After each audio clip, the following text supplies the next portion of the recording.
Salam möhtərəm dostlar. Bugün söhbətim stres haqqındadır. Əslində stres orqanizmin təhlükəyə qarşı cavab mexanizmidir. Bu mexanizm həyatı qorumaq üçün formalaşıb. Keçmişdə insanlar daima təhlükə gözləntisi içində yaşayıb.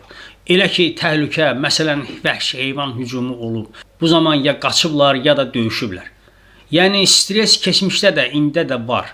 Amma o zaman hərəkət etmə, qanı hərəkətə gətirdiyi üçün stres zərərdən çox fayda verirdi. İndi isə müasir insan üçün təhlükə artıq yırtıcı heyvan deyil. Uzun müddətli psixoloji gərginlik, gələcək barədə qeyri-müəyyənlik, sosial təzyiq, daxili narahatlıqlar, xəstəliklərdir. Demək, əslində problem stresin mövcudluğu deyil, onun xronikləşməsidir, yəni ki, davamlılığıdır. Stres nədir? Bədənimizdə hansı proseslər gedir ki, bizim əhvalımıza çox ciddi narahatlıq verir? Stres, orqanizmin daxili və xarici təhlükə kimi qəbul etdiyi faktora verdiyi kimyəvi reaksiyadır, cavabdır. Bu cavab əsasən iki sistem üzərindən həyata keçirilir. Simpatik və parasimpatik sistem üzərindən. Simpatik sinir sistemi, hipotalamus deyilən, yəni bədənimizin daxili mühitini sabitləyən sistem tərəfindən həyata keçirilir. Bu sistemin aktivləşməsi nəticəsində qana adrenalin və kortizol ifraz olunur. Nəticədə bədən ya qaç, ya döyüş rejiminə keçir. Ürək döyüntüsü sürətlənir, damarlar daralır, glikoza qana buraxılır, həzm immun sistemi zəifləyir. Bu hal qısa müddətdə faydalıdır, amma uzun zamanda, uzun müddətdə çox zərərli olur. Nə edir? Uzun müddətli stres, qısa desəm, sağlamlığı məhv edir.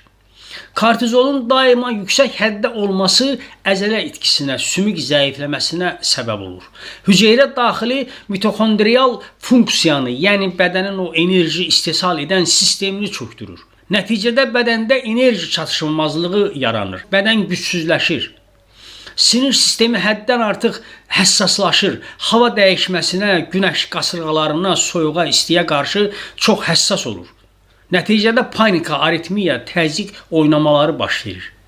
Əgər bir xəstəliyiniz varsa onu oyandırır, iltihabı gücləndirir, damar və oynaq problemləri yaradır. Beləliklə məlum olur ki, stres təkcə psixoloji yox, sistemləri xəstələndirən ən ciddi səbəblərdən biridir. Stres niyə öz-özünə keçmir? Çünki beyin təhlükəni məntiqə görə yox, təkrara görə qiymətləndirir.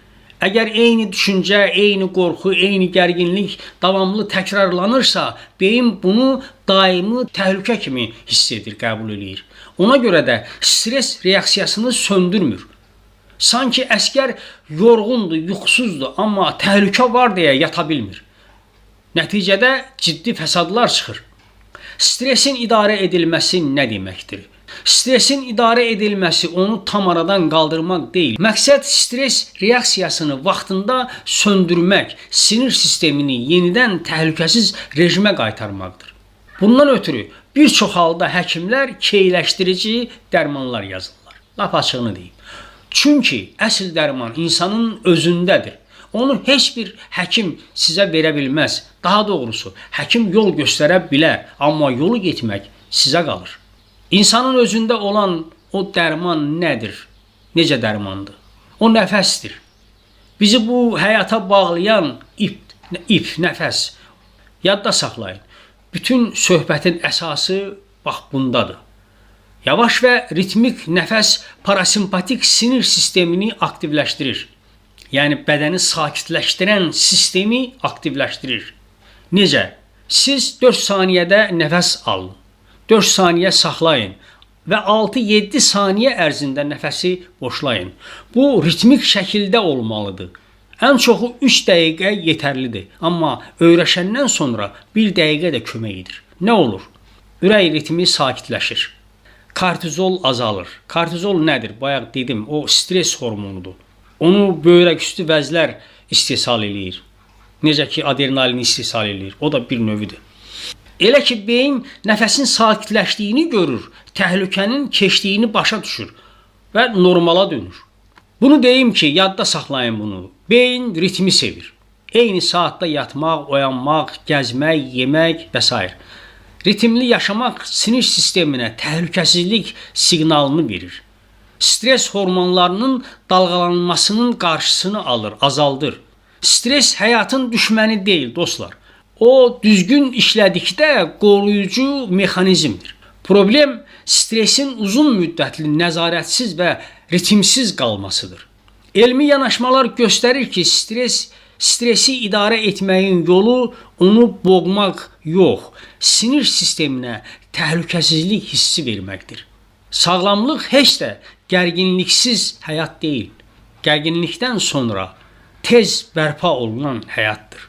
Sağlıqla qalın, Allah amanında qalın. Usta Marifi izləyin. Növbəti videolarımda daha maraqlı məsələlərdən bəhs edəcəyəm.